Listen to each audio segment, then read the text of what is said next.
E aí, você como chefe de equipe, né? Tem até o Flávio Briatore, né? Que é um chefe de equipe polêmico aí, né? Eu sei. Tem Mas eu tiro o chapéu pra ele, com toda... É porque é engraçado a gente falar isso. Tem certas vezes que você fica muito chateado com certos caras, né? O Flávio Briatore, por exemplo, a linha dele de ideias, sempre você vê que ele leva para um lado obscuro ali, Sim. de ganhar vantagem e acaba ganhando e o resto que se dane, né? Mas depois que você pega um cara que era chefe de uma área de roupa, né, mundial, né, que é a Benetton, por exemplo, aí o cara sai lá da roupa, entra com uma equipe, trabalha, lança Alonso, lança Schumacher, ganha título, lança polêmica, igual teve lá o problema com o Nelsinho, né? Mas como é que vai... Não, tem um cara que o cara saiu lá da roupa, meu amigão. Sentou lá num esquema de sei lá quantos mecânicos, quantas pessoas trabalhando para 2 pilotos, e o cara faz os carros andar na frente. Tem uma então passagem dele que é o como é que chama? O Henrico Penteado, que foi chefe da Renault na época que é o auge da Renault aí, né? Ele era chefe de motores da Renault, o Henrico Penteado. Aí ele contando que teve uma vez que tinha mudado a regra de motor. Aí o motor anterior, a Benetton, ganhava tudo. Aí na hora que mudou, ele estava penando, tava ruim. Aí ele falou assim que o Flávio Briatore fez isso uma hora, ele estava lá quebrando a cabeça e tal, ele voltou, pegou o motor velho, botou em cima da mesa e falou assim, vocês vão colocar o motor velho. Esquece o resto, vai voltar o motor velho pro... Aí os caras, mas a gente...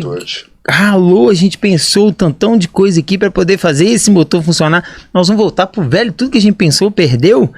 Aí ele botou lá, os caras começaram a pensar, a carcaça do velho com o miolo do motor novo deu certo e funcionou. Se ele não tivesse tomado a atitude de colocar lá, os caras não tinham pensado. Não é fácil. Isso aí que você... Os nomes, né, você vê que as pessoas que trabalharam com ele, os nomes, né, inclusive nesse final da Fórmula 1, acabou ele aparecendo lá na imagem. Sim. Achei até interessante, o cara tá vivo. Não, agora ele tá lá. Você vê que não tem como negar a presença do cara e a capacidade do cara. Você tem que tomar algumas atitudes assim. Não é fácil. Pesada? É fácil. Depois você começa a captar, você começa a ver que não é fácil. Você vê a história, né? A história mesmo fala por si. Lá não é fácil. Ou você faz luta e briga, ou então você não ganha. Você já teve que tomar alguma medida assim que você viu que, se eu não tivesse tomado essa atitude, a gente não ia pra frente? A gente sempre toma, mas aquilo que eu falo, eu na minha área, dentro da equipe, por mais que você tá trabalhando assim, sob pressão, que é normal, né? Você tem pressão do cronômetro, que já é o maior de todos, você tem pressão dos seus adversários direto pelo título, pela briga, ou pela pole. Então chega uma hora que você tem que tomar atitude, seja ela no box, ou seja ela no parque fechado, seja ela na hora certa. Você tomou e obteve resultado, você só agradecer, mas tem que tomar. Se você não tomar, você vai arrepender demais. Se arrepende, puxa vida, podia ter feito aquilo. Até, por exemplo, mas eu tomo muita atitude assim, não desesperadora, mas consciente do que pode ajudar naquele momento, porque tem tudo a ver, né? Porque o automobilismo, ele te dá leitura de hora, de tempo, se chove, se seca, se venta, qual quantidade de volta, quantidade de piloto, o que aconteceu ontem. O ontem às vezes já ajuda para hoje, o amanhã você já pode pesquisar para ver se você já aplica aquele amanhã, ou então você segura a onda porque vai ficar igual.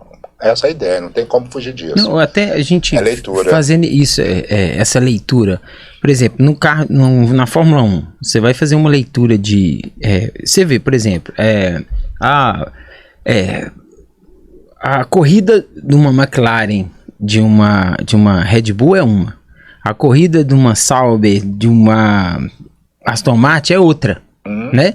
Dentro da Fórmula 1 você vê várias corridas, várias disputas diferentes, de corridas diferentes. Sarrafo diferente, né? Aonde você quer chegar? Nossa, chegar até em sétimo, Louvado, se tiver entre os 10, tá excelente. Se eu não ganhar uma se não tiver em primeiro, não vale nada. É mais ou menos por aí. Isso. Dentro do kart, tem isso também ou não? O kart começou ali, o cara que é o último ali, dependendo do acerto, a chance dele ganhar é grande, igual o outro também que tá na frente cair para trás, ou no kart também tem isso aí? É automobilismo, é assim, ó. É aposta. Então, quem tá lá, isso é a minha visão, tá? Você pagou para entrar, para estar lá, você está dando a cara para bater. Se você vai ficar em último, você pode até ficar. Mas você está consciente que você está ali para conhecer, você está ali, chega a primeira corrida, primeiro brasileiro, primeiro mineiro, pode ser o primeiro de tudo. Não importa, eu quero aprender. Puxa vida, são poucos que fazem e pensam assim. Mas quando você já entra para competir, você já entra pensando, porque você tem que trabalhar por trás antes para você chegar lá naquele momento. Agora, se você chegar cru 100%, aí você tem que ter muita coragem, sabe? Não importa se eu tomar 3 segundos, não importa se eu tomar 2, não importa se eu tomar 1, não. Quem entra já importa de estar tomando meio segundo, quem entra já importa de estar tomando 1 segundo. Então, quando o piloto vai numa competição, num circuito diferente, num circuito que ele não conhece, adversários que ele não conhece, pista que ele não conhece, ele chega e está entre 1 segundo de diferença em relação ao melhor, ele fica ali razoavelmente até satisfeito. Aí depois ele trabalha para ficar na casa dos 6, depois ele trabalha para ficar na casa dos 3, aí até zerar. Porque ele tem competência para isso. Ele vai ter esse nível também. Isso, ele tá sabendo, ele tá fazendo leitura, ele tem competência para isso. De repente a equipe não colocou o melhor motor, de repente a equipe ainda não viu qual o melhor carburador, o setup melhor. Vai trabalhando, peneirando, para na hora que ajuntar as performances melhores, no mínimo igual, ou quem sabe superar a referência. Esse é meu trabalho sempre. Tem a referência e você trabalha para bater a sua referência. E quando você é a referência? Manter. Eu acho que isso é pior do que não é fácil. Não é fácil, não. Você manter como referência, manter ali rápido o tempo todo, não é fácil. Porque, por exemplo... É complicado tanto quanto você tem que correr atrás. Porque, por exemplo, a Red Bull dominou... Né, os últimos tempo, aí, né? Exato, dominou um bom tempo. Até achei que ia ganhar essa aí, mas... Eu também achei. Depois eu vi até um comentário que eu achei muito bacana. O risco e a estratégia da McLaren acabou dando certo, mas foi um risco. Achei muito interessante. De deixar o Piastri ir brigar na falei, frente. Puxa, né? Que tempos são esses, né? De você sacrificar um piloto para deixar o outro ganhar o título, né? Que nem ganhou a corrida, foi o título. Ganhou o título, né? E quase perdia também, né? Eu falei, pô, mas é isso, né? Como se der o mercado da Fórmula 1, né? O mercado da Fórmula 1 é isso. Cada um tem seus preços, seus valores, mas dói um pouco, né? Se você pensar nas modas antigas, né? Ninguém aceitava nos bons tempos aí de Prost e Senna... Vira para um Piquet e fala com ele assim, ó, você vai ter que ficar em segundo administrando pro cara que tá atrás de você ganhar de você e ser campeão. Pra gente que gosta, dói. Você fala assim, puxa, cadê aquela emoção, né, de ver Cadê o cara? Exato, né? Mas depois você entende que tem muita coisa por trás, é assim mesmo, né? Você vê muito...